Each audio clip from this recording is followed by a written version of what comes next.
L'ambassade des États-Unis à Tbilissi est impliquée dans du trafic de sang humain et d'agents pathogènes en tant que fret diplomatique pour un programme militaire secret. De l'écume sortait de leur bouche. Ils ont crié « Aidez-moi, au secours !» Quand ils sont morts, on les a emportés et on a tout recouvert. Les scientifiques du Pentagone bénéficient de l'immunité diplomatique pour mener des recherches sur des maladies mortelles et des insectes piqueurs dans un laboratoire militaire situé à Tbilissi, dans la capitale de la Géorgie.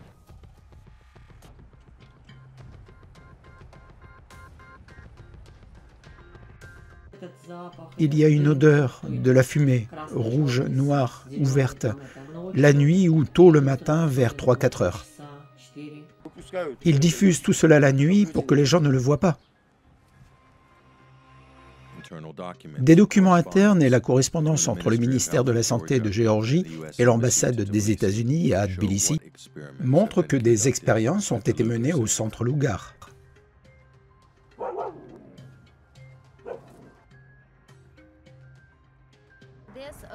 Il y a une forte odeur de produits chimiques.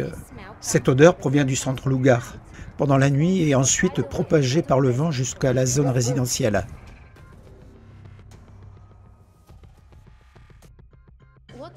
Quel est le besoin militaire des laboratoires des États-Unis dans 25 pays à travers le monde?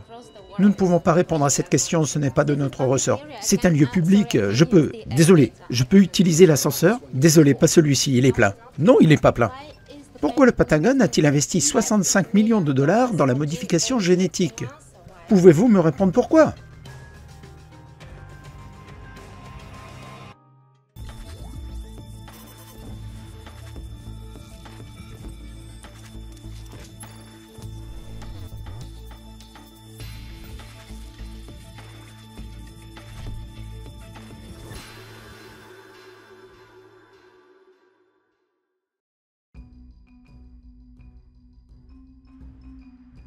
Le centre Lugar est un laboratoire biologique du Pentagone situé à Tbilissi, la capitale de la Géorgie.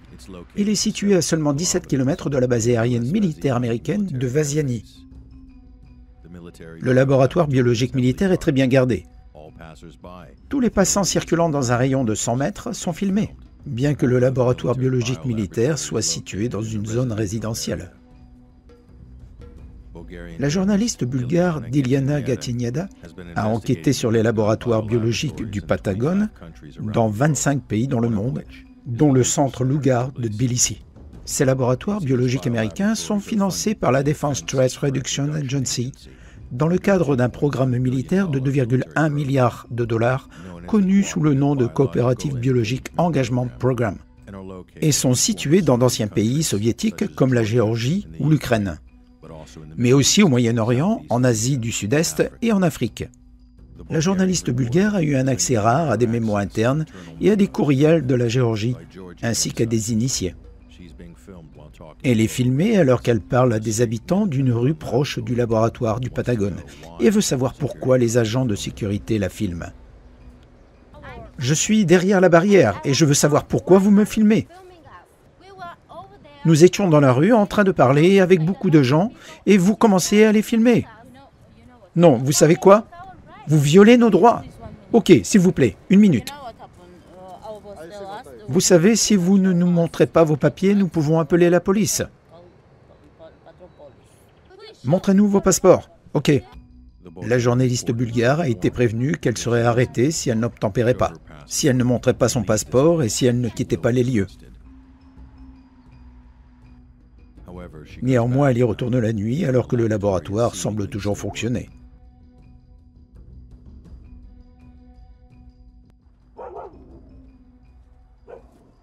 Il y a une forte odeur de produits chimiques. Cette odeur provient du centre Lugar pendant la nuit et ensuite propagée par le vent jusqu'à la zone résidentielle. Il y a une odeur, de la fumée, rouge, noire ou verte, la nuit ou tôt le matin vers 3-4 heures. Les habitants du quartier d'Aleksivna, où se trouvent les laboratoires, ne sont pas disposés à parler devant la caméra. Seuls quelques-uns d'entre eux n'ont pas peur de s'exprimer. J'ai mal à la tête quand le vent répand une odeur d'œuf pourri. Parfois, de la fumée violette s'échappe du laboratoire. Une fois, je me suis réveillé tôt le matin et j'ai remarqué que la fumée sortait du laboratoire. La nuit, ils laissent la fumée s'échapper. Pourquoi la nuit? De quoi se cache-t-il? Il y a eu un incident avec des Philippins qui avaient loué un appartement dans le bloc 44. Le laboratoire était encore en construction et un incident tragique s'est produit. Que s'est-il passé? 2 des Philippins sont morts. Les 2 autres ont été emmenés quelque part. Qui sait, ils travaillaient là et ont probablement été empoisonnés par le gaz. Dites-nous comment les Philippins ont été empoisonnés. Ils étaient mes voisins. Nous vivions au même étage. Et une fois qu'ils ont été empoisonnés, ils nous ont demandé d'appeler le service d'urgence, qui ont répondu qu'il s'agissait probablement d'un empoisonnement au poisson. La deuxième fois, ils ont frappé à la porte et ont à nouveau demandé de l'aide. Il y avait 4 Philippins. 2 d'entre eux ont été sauvés, mais les 2 autres sont morts. C'est ce que j'ai vu.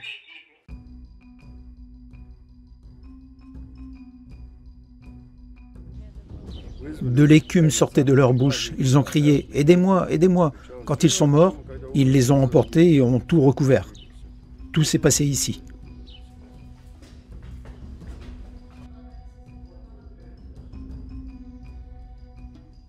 Même les poules sont mortes. Ils ont mis un gros tuyau sous la terre et l'ont relié aux égouts.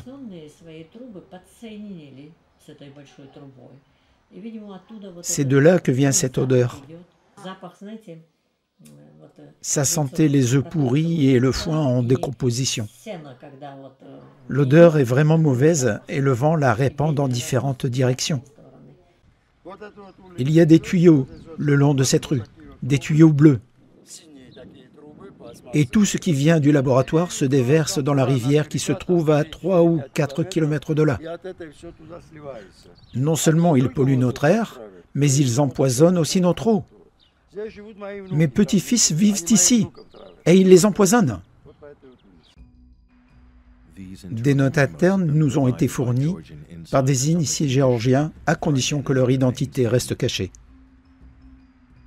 Une fuite de correspondance datant de février de cette année entre le Pentagone et le ministère géorgien de la Santé révèle que des entreprises privées américaines effectuent également des travaux dans le cadre du programme militaire au sein du laboratoire. Cet email, par exemple, daté du 16 février 2018, a été envoyé par un employé d'un entrepreneur privé, TMC Global Professional Service, au nom de l'unité du Patagone au centre Lugar, pour demander une réunion avec le ministère géorgien de la Santé. L'entreprise privée a obtenu 2 contrats en 2016 pour un montant total de 3 millions de dollars pour des services de soutien au centre de Lugar. Il est intéressant de noter que la même année, TMC s'est vu attribuer un autre contrat de 975 millions de dollars pour la lutte contre le terrorisme narcotique par le Patagone. Pourquoi une entreprise qui travaille pour le Patagone dans le cadre d'un programme mondial de lutte contre les stupéfiants se voit-elle confier en même temps des travaux dans un laboratoire militaire qui brûle des produits chimiques la nuit? Les habitants de la région s'inquiètent de savoir quels produits chimiques sont brûlés secrètement la nuit et quels déchets sont déversés dans la rivière, ce qui provoque une odeur d'œuf pourri dans les quartiers résidentiels entourant le laboratoire. Ils polluent notre air et tout ça nous parvient ici. Vous voyez ce tube? Et tout est fermé, il y a de la sécurité partout. De quoi ont-ils peur? Si tout allait bien, de quoi ont-ils peur? Je me souviens qu'il y avait de la fumée qui sortait des 4 tubes et qu'ensuite elle s'est arrêtée pendant la journée. Et ils dégagent cette fumée la nuit pour que les gens ne la voient pas. Vous ne pouvez pas savoir à quel point c'est mauvais. Des odeurs nauséabondes se dégagent de cet endroit. Ces odeurs nous dérangent, surtout la nuit. Et qui nous demandera quelque chose? Nous sommes un si petit pays. Il s'agit d'un laboratoire secret où l'on ne sait pas quelles expériences sont menées. C'est pourquoi les organisations internationales compétentes doivent lancer une enquête conjointe. Des documents internes et de la correspondance entre le ministère de la Santé de la Géorgie et l'ambassade des États-Unis à Tbilissi nous montrent quelles expériences ont été menées au centre Lugar. Ces documents révèlent que l'ambassade des États-Unis à Tbilissi transporte des agents pathogènes, ainsi que des échantillons de sang humain congelés en tant que fret diplomatique. Les diplomates américains affirment que le sang humain est nécessaire à des fins de recherche dans le cadre d'un programme américain sur l'hépatite C en Géorgie.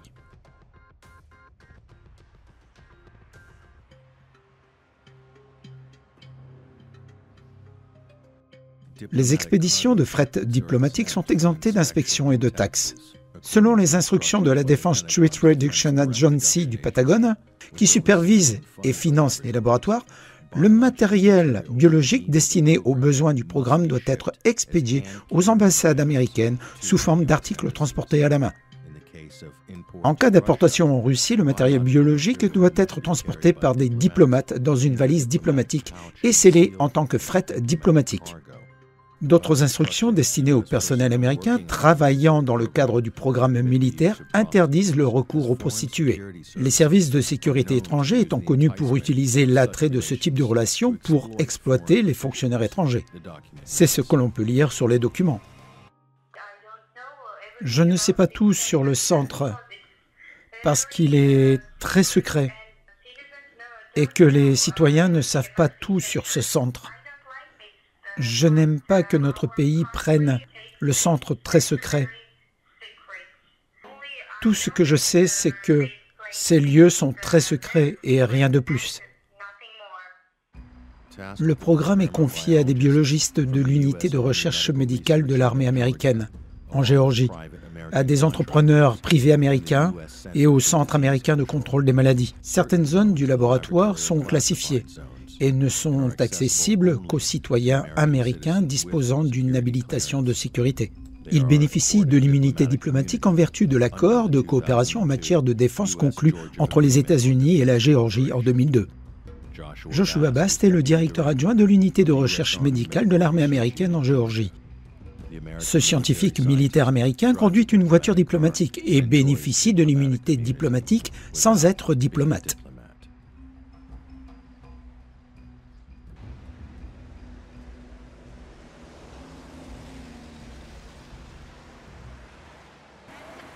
Pourquoi conduisez-vous une voiture diplomatique et travaillez au centre Lugar?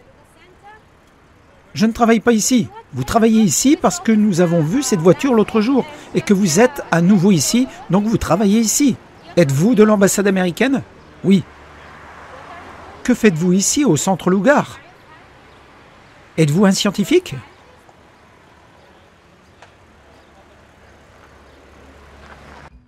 Joshua Bast est un entomologiste et fait des recherches sur les insectes, selon une vidéo publiée par l'ambassade des États-Unis pour promouvoir les objectifs pacifiques du programme militaire américain en Géorgie. Pourquoi un entomologiste travaille-t-il pour l'armée américaine et pourquoi bénéficie-t-il de l'immunité diplomatique? La guerre entomologique est un type de guerre biologique qui utilise des insectes pour transmettre des maladies. La Géorgie est proche de la Russie, le principal rival des États-Unis. Moscou a exprimé à plusieurs reprises ses inquiétudes quant au développement potentiel d'armes biologiques à proximité des frontières russes, y compris la propagation de maladies par les insectes. Il est évidemment possible de mener des recherches dans ces centres, et pas seulement dans l'intérêt du bien-être sanitaire et épidémiologique de la population des États voisins. C'est pourquoi nous sommes particulièrement inquiets des activités médico-biologiques à grande échelle menées par le Patagone à proximité des frontières russes. On est en droit de s'interroger sur les objectifs réels de cette activité militaro-biologique américaine. Ces craintes ne sont pas sans fondement. Si l'on considère qu'un récent brevet américain portant sur un système de largage aérien de moustiques toxiques a été délivré par l'Office américain des brevets et des marques en 2014. L'invention comprend un drone qui peut libérer des moustiques infectés. Selon les documents du brevet, il est capable de délivrer des toxines létales et non létales, y compris un agent qui peut être transporté et administré par un moustique. L'inventeur du drone permettant de libérer les moustiques toxiques, S. Mike Calvert, a breveté 42 inventions militaires similaires pour l'armée américaine et les forces spéciales, y compris des balles provoquant des accidents vasculaires cérébraux en l'espace de seulement 2 ans, de 2013 à 2015. Une personne portant un tel nom n'existe même pas dans le registre des citoyens américains. L'avocat américain Louis Venturi, qui a déposé la demande de brevet, a refusé de préciser s'il s'agissait d'un pseudonyme et qui était réellement son client. Des documents font état d'un certain nombre de projets du Patagone concernant les insectes en tant que vecteur possible de maladies en Géorgie. En 2014, le centre Lugar a été équipé d'une installation d'insectes et a lancé un projet sur les phlébotomes en Géorgie dans les Caucasus de 2014 à 2015. Des espèces de mouches des sables ont été recueillies dans le cadre d'un autre projet, le travail de surveillance sur la maladie fébrile aiguë, et tous les phlébotomes femelles ont été testés pour déterminer leur taux d'infectivité. Un troisième projet, incluant la collecte de phlébotomes, étudie les caractéristiques de leurs glandes salivaires. Le fait que personne au sein du gouvernement ne sache vraiment ce qui se passe à l'intérieur est un problème très grave. Parce que, comme je le sais en général, dans certains endroits, parce qu'il y a, d'après ce que je comprends, différents niveaux à l'intérieur de cet organisme, il y a des niveaux auxquels les Géorgiens ont accès et où ils travaillent. Mais il y a aussi des niveaux auxquels les Géorgiens n'ont pas accès. Et bien sûr, il n'est pas normal qu'il y ait un organisme sérieux dans votre pays auquel les citoyens de votre pays n'ont pas accès. L'exception pourrait concerner uniquement les représentations diplomatiques et les ambassades, ce qui est normal en vertu du droit international et pour chaque pays, mais pas pour les organismes secrets qui existent. Je pense qu'il s'agit d'une question qui devrait nous préoccuper. Les scientifiques du Patagone ont réalisé des expériences avec des moustiques tropicaux et des tiques en Géorgie. 21 590 tiques ont été collectés en vue de l'établissement d'une base de données ADN pour des études futures. Le centre Lugar, dans le cadre du projet du Patagone, a étudié la diversité génétique du virus de la fièvre hémorragique de Crimée-Congo et du virus Hunter en Géorgie. Les projets du Patagone concernant les tiques coïncident avec une épidémie inexplicable de fièvre hémorragique de Crimée-Congo, qui est causée par une infection par un virus transmis par les tiques. Rien qu'en 2014, 34 personnes ont été infectées, ainsi qu'un enfant de 4 ans qui en est décédé. Au total, 60 cas et 9 décès ont été enregistrés en Géorgie depuis 2009. Selon des fuites de mails entre le directeur du centre Lugar, Amira Gwenkulet, et le ministre géorgien de la Santé, David Serginko, ces statistiques inquiétantes ont été cachées au public.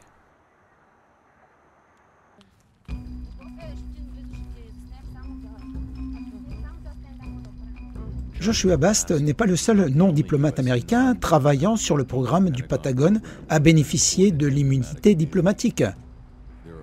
Il y a 5 voitures diplomatiques sur le parking du laboratoire, toutes avec des plaques d'immatriculation de l'ambassade américaine. Votre personnel civil travaillant au centre Lugar a également bénéficié de l'immunité diplomatique, y compris pour les véhicules diplomatiques, bien qu'ils ne soient pas diplomates. Cette pratique est souvent utilisée par la CIA pour couvrir des menaces et d'autres agissements.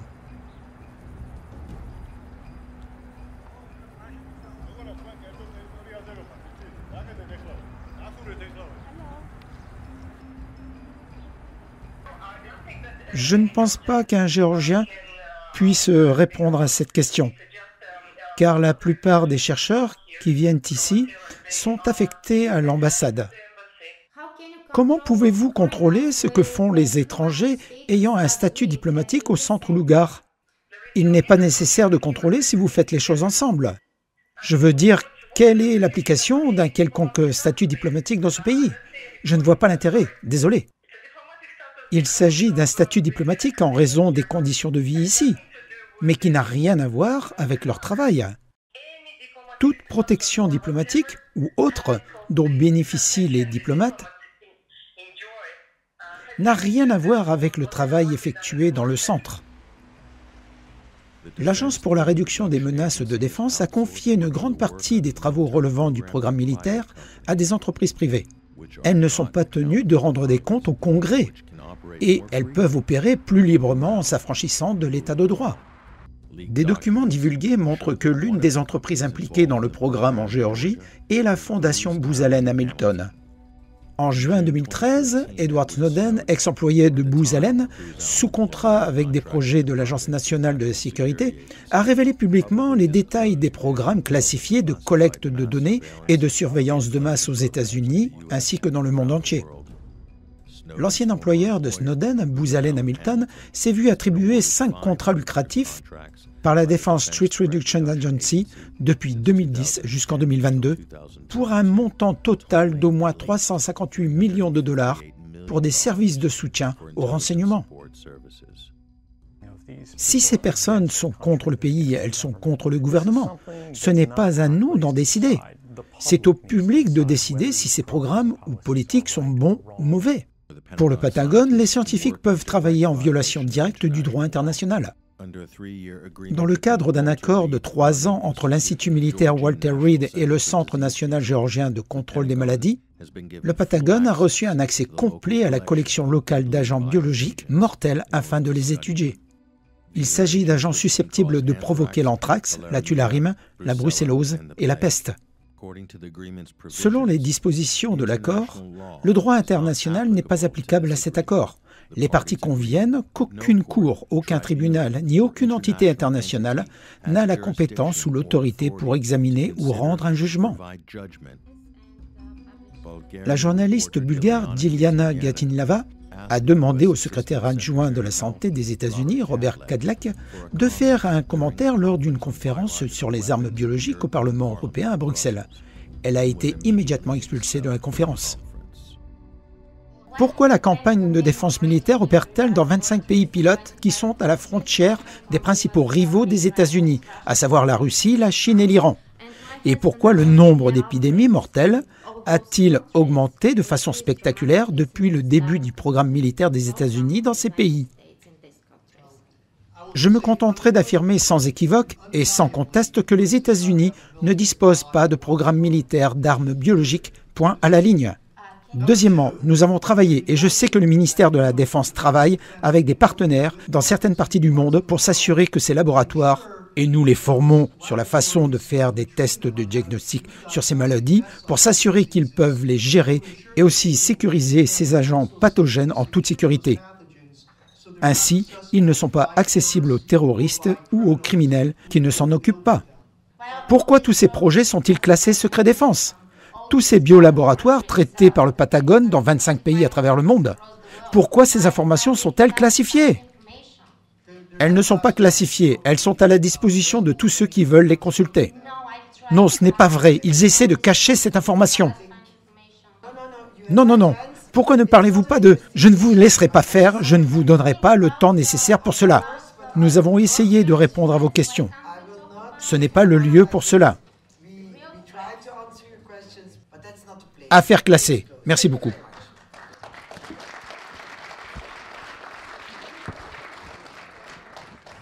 Encore une question? Non, plus de questions pour l'instant.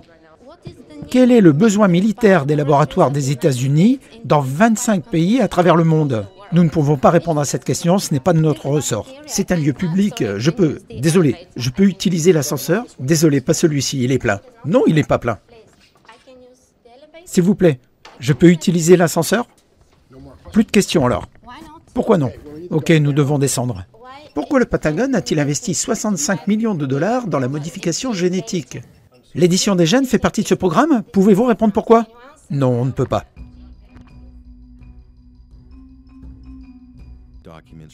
Des documents révèlent certains des projets financés par le Pentagone. Parmi eux, des projets liés à la Russie. L'armée de l'air américaine a spécifiquement collecté des échantillons d'ARN et de tissus synuviaux russes, faisant craindre à Moscou un programme secret d'armement biologique ethnique américain. Savez-vous que du matériel biologique est collecté dans tout le pays, auprès de différents groupes ethniques et de personnes vivant dans différentes zones géographiques de la Russie? Dans quel but? Ils le font à dessein et de manière professionnelle. Nous faisons l'objet de grands intérêts. Le Patagone a également étudié au centre Lugar la souche russe de l'anthrax pour laquelle la Russie dispose d'un vaccin, ainsi que la séquence du génome de la souche russe du virus de la fièvre hémorragique de Crimée-Congo. Des emails ayant fait l'objet d'une fuite entre le directeur du centre Lugar et le ministre de la Santé de Géorgie, David Serguenko, révèlent un projet du Patagone en cours sur la fièvre hémorragique de Crimée-Congo dans ce pays. Le ministre de la Santé de Géorgie, David Serguenko, n'a pas répondu à la question envoyée par mail d'Iliana Katinyana. Les mails divulgués montrent cependant la réaction du ministre à cette question. Il a transmis l'email à son centre de presse jurant contre la journaliste en Géorgie. « Qui est-elle, putain? Et d'où tient-elle mon email ?» Par coïncidence, la journaliste a été enfermée dans la chambre de son appartement loué à Tbilissi pendant son sommeil et a été libérée par les services d'urgence qui ont accédé à la chambre fermée par le toit.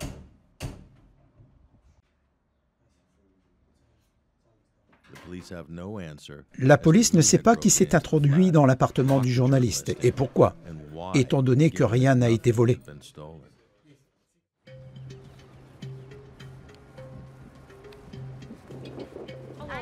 Je suis derrière la barrière et je veux savoir pourquoi vous me filmez. Il est probable que personne ne souhaite que les journalistes enquêtent sur les produits chimiques qui sont secrètement brûlés la nuit dans le laboratoire financé par le Patagone, et sur les raisons pour lesquelles un contractant privé participe à un programme du Patagone de lutte contre les stupéfiants qui travaille également dans le même laboratoire.